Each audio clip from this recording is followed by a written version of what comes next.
Hola, gracias por visitar mi canal el día de hoy y sintonizar este video. No te olvides de suscribirte, activar la campanita de notificaciones, seguirme en mis redes sociales para que no te pierdas nada del contenido que voy a estar subiendo y que estoy seguro te va a ser de mucha utilidad.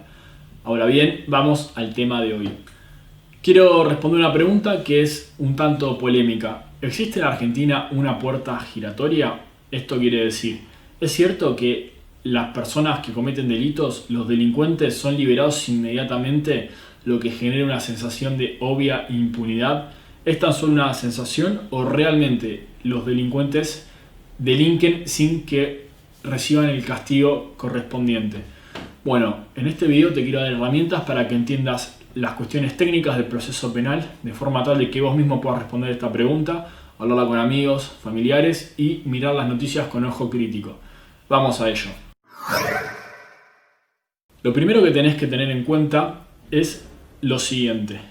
Normalmente una persona es detenida cuando se la agarra, cuando se la encuentra en flagrante delito. Es decir, cuando la encuentran infraganti, con las manos en la masa, como se diría coloquialmente.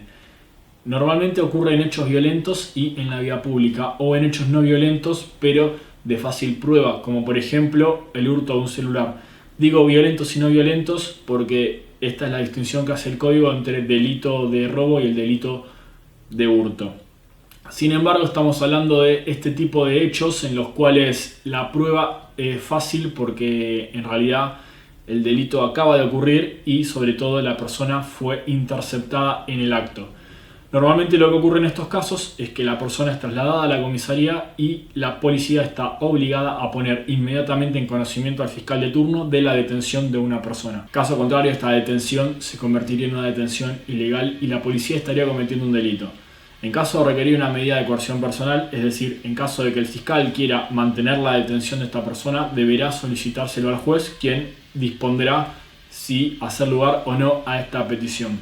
La prisión preventiva, que es en lo que se deberá convertir la detención para poder permanecer en el tiempo más allá del plazo establecido por ley, es de carácter excepcional, según lo establecen los códigos procesales, la Constitución Nacional y diversos instrumentos internacionales en la materia.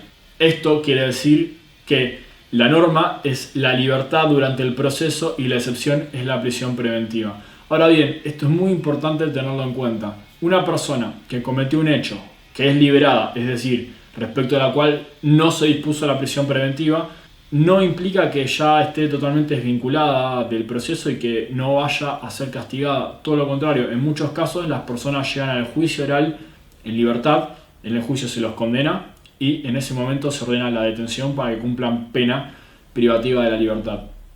Por lo tanto, hay una diferencia importante entre permanecer en prisión preventiva y quedar en libertad y salir impune.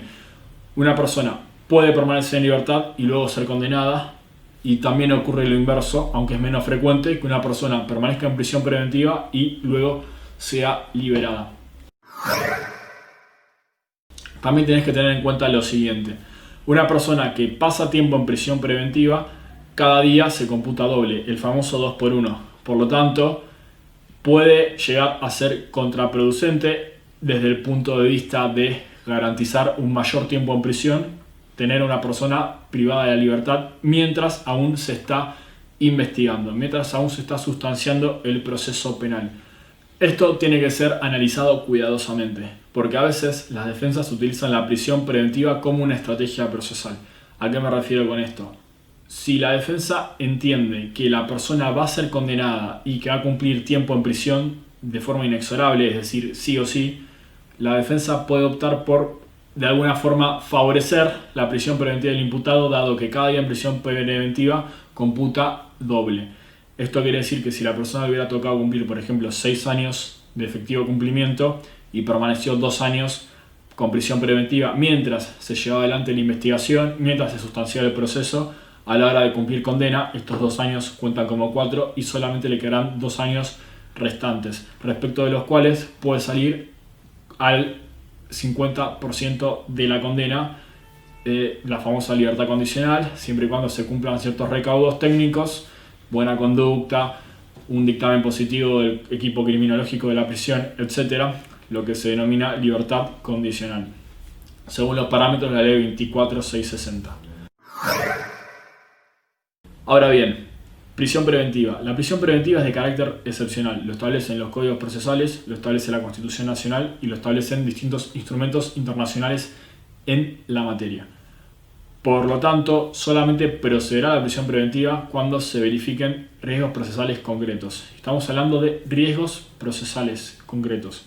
Puntualmente hablamos de riesgo de fuga y riesgo de entorpecimiento de la investigación. Esto está receptado hablando de lo que es la jurisdicción nacional y federal en los artículos 316, 317, 319 del Código Procesal Penal de la Nación y 220 y 221 del Código Procesal Penal Federal. En esencia, de distinta manera, lo que dicen es, ante el riesgo inminente de que la persona se vaya a profugar, valorándose para merituar este riesgo la falta de arraigo, el hecho de que haya tenido rebeldías previas en otros procesos, es decir, que se haya sustraído de distintos procesos penales, la gravedad de la pena en expectativa. No es lo mismo el incentivo para fugarse si la pena son 6 meses que si la pena son 15 años, esto es más que claro. Y respecto a la posibilidad de obstruir la investigación, básicamente lo que se valora es la existencia o no de cómplices prófugos, la posibilidad concreta de destruir evidencia o amedrentar a la víctima o a testigos del proceso, también la posibilidad de influenciar de alguna manera en la causa penal, entre otras cosas. En ausencia de estos riesgos procesales concretos, la prisión preventiva no encontraría en principio fundamento para ser llevada adelante. Por lo tanto, el juez está obligado a disponer la soltura, la libertad del imputado, quien deberá permanecer en el medio libre hasta tanto se celebre el juicio oral y en esa oportunidad será oportunamente condenado o no. La otra cuestión a tener en cuenta respecto a la puerta giratoria es lo que se denomina condena en suspenso o condenación condicional. El artículo 26 del Código Penal establece que en caso de recaer primera condena a una pena privativa de libertad de hasta 3 años de prisión, según las características del hecho, según las características personales del imputado, se puede disponer que la pena sea en suspenso. Esto quiere decir que sí, efectivamente la persona va a ser condenada, pero esa condena no se va a cumplir. Por lo menos no se va a cumplir en prisión. Y transcurridos 4 años, si no se comete un nuevo hecho, la condena se va a tener como no dictada. Esto quiere decir que para ciertos delitos leves, probablemente una primera condena termine con el imputado en libertad.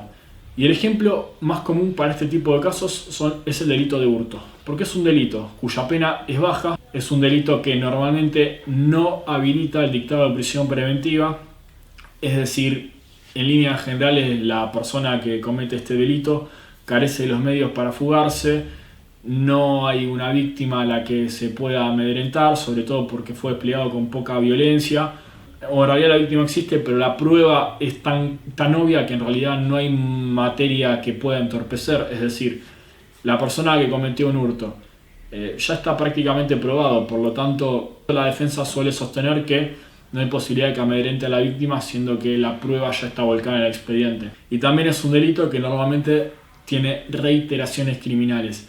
El que comete un delito de hurto suele cometerlo varias veces dentro de un mismo periodo de tiempo antes de que recaiga la condena, por lo tanto suelen unificarse las penas y las penas suelen ser menores a 3 años. Por lo tanto, la persona que comete el delito de hurto es el típico ejemplo en el cual la persona es aprendida por la policía, es detenida, es liberada inmediatamente y puesta en libertad y al momento de la condena no cumple condena, salvo que exista una gran cantidad de hechos criminales de la misma naturaleza a lo largo de varios años y que la unificación de penas supere los 3 años, o que luego de haber cometido el delito de hurto haya pasado a cometer delitos más graves como el delito de robo agravado por el uso de arma de fuego, por ejemplo. El resto de los delitos considerados graves depende la complejidad de la investigación.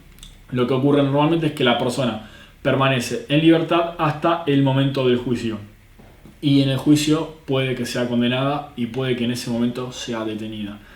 Espero que estas pautas te hayan sido de interés para interpretar un poco mejor el proceso penal y que en función de esto puedas tomar tus propias decisiones. ¿Qué opinas? ¿Existe o no existe una puerta giratoria en Argentina?